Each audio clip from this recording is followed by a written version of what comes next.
one of the things that comes to mind, part of my focus and research is around diversity and inclusion, Yes. and just how do we make this diversity and inclusion a part of our everyday lives versus a big mandate and big initiative, but just a part of our mindset.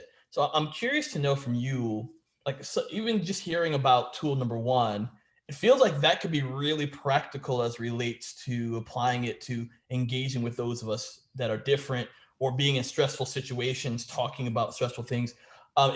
Is that tool or any of the other tools that you would recommend for people to have conversations around diversity and inclusion of difference and or challenging conversations to have that may rise their stress levels?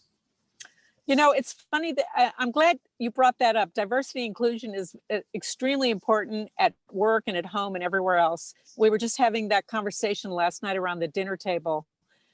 What makes people not appreciate other types of people, whether it's a bias against religion, skin color, or people from a different country, is we don't know the person. We're afraid of our differences. And there are so many issues that separate us. And so my recommendation would be, why not get to know the person? Why not really get deeply involved in who the other person is? Let's open up our world, first of all, to which will help with our social lives, which is another part of banishing burnout.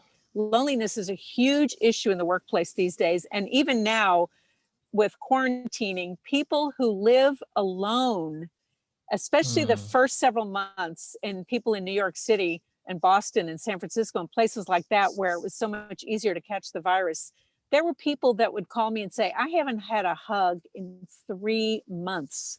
It's really, really wow. important to stay connected in whatever way you can, Zoom, or take a social distance walk with somebody outside.